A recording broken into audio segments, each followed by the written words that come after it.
Bonjour à toutes et à tous, j'espère que vous allez bien. On se retrouve pour le brief du mardi 18 février. Il est 8h32. Aujourd'hui, on va parler donc des news économiques, du ratio long and short, du funding, open interest, des liquidations. On regardera ce que font les whales en finissant par l'analyse technique de Bitcoin. Mais avant ça, on va regarder donc ce qui s'est passé hier et on a eu pas mal de mouvements. Donc hier, de ce que je vous ai dit, je vous avais dit qu'on avait potentiellement un retour donc dans le FVG juste là qu'on avait. Donc c'était un FVG en M15 plus un retour sur l'OB M15, l'OB H1 pardon, que nous avions donc juste ici. On voit qu'on avait un bel OB, à venir prendre juste là, donc on est venu le chercher. Derrière, on a été rejeté et le but était donc de venir chercher la liquidation zone dans les 95 000 $. Chose qu'on a front run. Donc on a front run notre longue qui était, comme ceci, donc je vous l'avais call dans, le milieu de la liquidation. Le but était donc de mettre son stop loss juste en dessous pour derrière venir target beaucoup plus haut. Donc lorsqu'on a front run cette zone, je me suis dit: «Le plan est toujours valide, simplement à mon avis on va aller plus bas». Donc on avait tracé donc cet OB en M15 juste ici. Le but donc, vous voyez ce que je vous avais tracé en vert. Donc je vous l'avais call directement sur le Discord, hier soir avant que ça arrive, donc on était comme ça. Et le but était donc, de venir chercher beaucoup plus bas. Je vous avais dit, voilà, on va venir chercher le FVG M15 et potentiellement, l'order block, qu'on a donc, juste ici. L'order block, M15. Donc voilà, le but c'était de venir chercher ça. On s'est fait front run sur cette zone. Bon, c'est pas très grave, on est revenu juste simplement chercher le FVG, la zone OTE de ce mouvement baissier et actuellement, on est en train de rebondir dans cette zone, ce que je pense qui ne va pas durer très, très longtemps. Donc le but va être de savoir où est-ce qu'on peut se retourner si jamais on peut trouver un short pour venir chercher cette zone, d'order block M15 parce que je pense que c'est une zone dans laquelle on va rebondir. Maintenant, on va confirmer ça directement avec les datas. Faites attention aujourd'hui, on n'a pas encore d'heure, estimée pour le discours de Trump. En tout cas, il va parler. Si jamais vous avez les infos là-dessus, n'hésitez pas à les mettre en commentaire. Moi, je vais regarder de mon côté. Peut-être qu'on va avoir l'heure, de son discours dans l'heure à venir, dans la demi-heure à venir, mais en tout cas, on ne l'a pas encore. Au niveau crypto bubble, bon, bah, les cryptos ont pris une grosse claque hier, hein, c'était à prévoir avec le dump. Donc c'est pour ça que j'ai fermé tous mes longs hier, donc en profit. J'avais annoncé, que donc du coup le Yo, je le clôturais également. Tout ce qui est passé en ordre, c'était clôturé parce que clairement c'était assez évident de venir chercher un peu plus bas. Si on regarde les funding open interest, on voit clairement que, bah, on a du long encore qui s'ouvre, hein, juste là. On a, donc une hausse de l'open interest avec une hausse, des funding.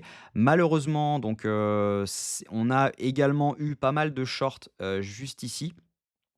Donc là, ça veut dire que potentiellement on peut venir rect les shorts avant, mais potentiellement ce que je pense c'est qu'on va d'abord rect l'idéal ce serait vraiment de d'abord rect tous les longs pour derrière pouvoir potentiellement poser un bottom et venir chercher toutes les liquidités qui s'accumulent parce qu'il y en a beaucoup et il y a des alts sur lesquels je vais vous montrer, mais il y a des alts sur lesquels, clairement on a, des zones qui sont très bonnes.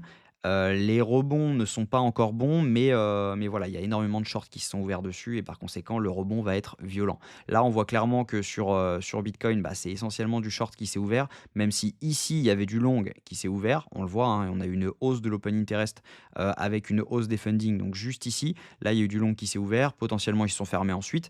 Mais en tout cas, c'est plutôt du short qui s'est ouvert sur la majorité.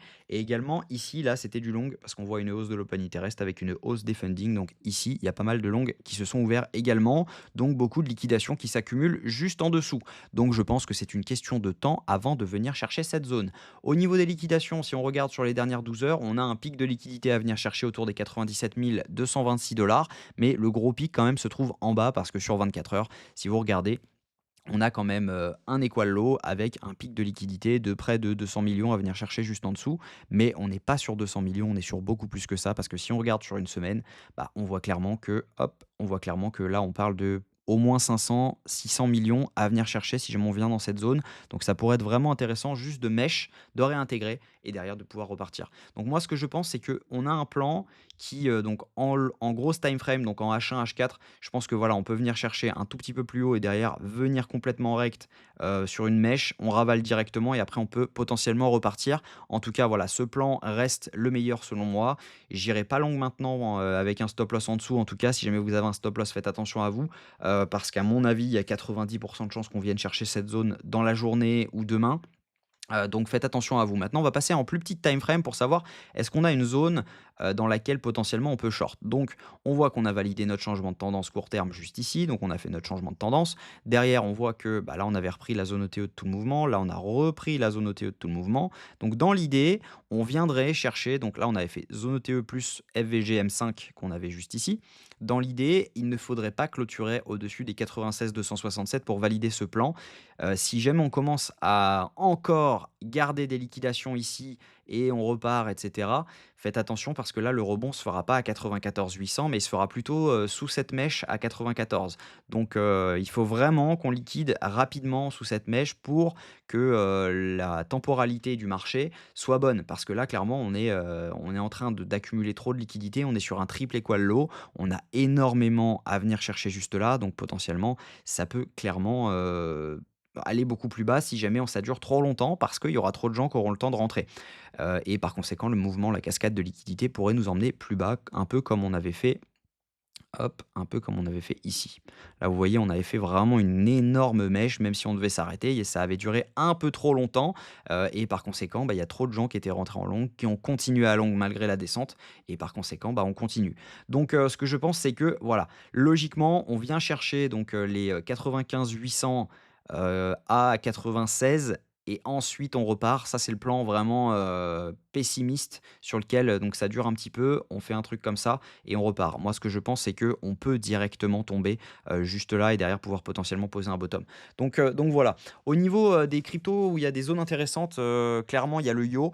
Donc je ne suis plus dessus. Ça, c'était le trade d'hier. Vous voyez que j'avais été fill qu'à 50 parce que tout simplement, bah, voilà, hein, c'était trop snipé et du coup, il n'a pris que 50 de mes ordres. Donc est-ce que j'ai joué dans le prix pour pouvoir le faire rebond? Ça, je ne sais pas.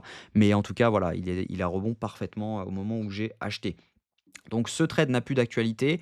Ce que je vais faire moi, c'est directement attendre un setup sur le Yo au moment où, on a, quelque chose d'intéressant sur Bitcoin. Parce que là, on accumule vraiment beaucoup de liquidités. On a notamment le Sol également, il y a beaucoup, beaucoup, beaucoup de gens qui sont en train de le short et par conséquent, on est dans une zone dans laquelle on pourrait rebond. On est dans la zone ETE de ce mouvement, on est en train de liquider en dessous. Il faut juste savoir une chose, c'est qu'on a liquidé cette trendline et par conséquent, si on liquide cette trendline, on passe potentiellement baissier. Donc il faudrait vite ravaler cette mèche. Mais en tout cas, voilà, il y a rien pour le moment à faire parce que lorsque le mouvement sur Bitcoin va être déclenché, on peut encore avoir une cascade de liquidités et potentiellement, c'est une zone dans laquelle on pourrait rentrer. Donc juste ici, hop, je vais la tracer sur le sol. Moi, ce que je pense, c'est que on avait front run, donc ça, c'était un tout petit OB, qu'on avait juste ici. Voilà. Et là, on avait un plus gros OB, donc c'est un OB H4 dans lequel on pourrait potentiellement rebond. Donc ça serait intéressant donc de poser un long là-dedans ou d'accumuler en spot, hein, ça c'est comme vous le souhaitez. Mais voilà, juste sous cette mèche, juste, sous celle-ci, avec un stop loss donc sous cette mèche-ci. Et derrière pour pouvoir venir target beaucoup plus haut parce qu'il y a énormément de short sur, le sol. Si vous voulez, je vous ferai une analyse directement dessus. On peut regarder ça directement ensemble, hein. Si on prend par exemple le sol USDT au niveau des funding open interest, vous allez voir qu'il y a énormément de gens qui sont en short actuellement, hein. On le voit, ils ont short à partir des 193 jusqu'au 182. On voit une hausse énorme de l'open interest avec une baisse énorme des funding qui sont passés en négatif.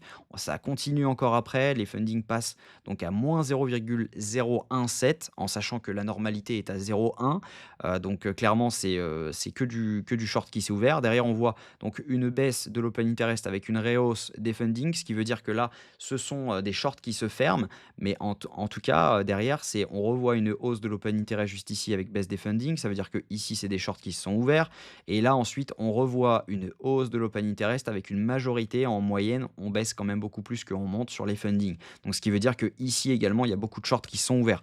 Donc, il y a des liquidités partout sur le sol qui sont à la hausse. Et donc, par conséquent, si jamais on commence à venir chercher la zone des 154,30, bah, ça pourrait être une zone super intéressante parce qu'on aura liquidé tous les longs et on pourrait potentiellement venir chercher ensuite les shorts. Voilà mon analyse sur le sol. Je pense que voilà, on peut aisément venir chercher cette zone si jamais on commence à avoir un vrai dump sur Bitcoin. Voilà, j'espère que cette vidéo vous a plu. Si c'est le cas, je vous invite à vous abonner, à liker cette vidéo et à commenter vous ce que vous en pensez. N'hésitez pas à rejoindre le Discord, il est 100% gratuit clairement ce sera un plaisir de répondre à toutes vos questions. Donc voilà, je vous souhaite une très bonne journée, on se retrouve demain à la même heure. Prenez soin de vous.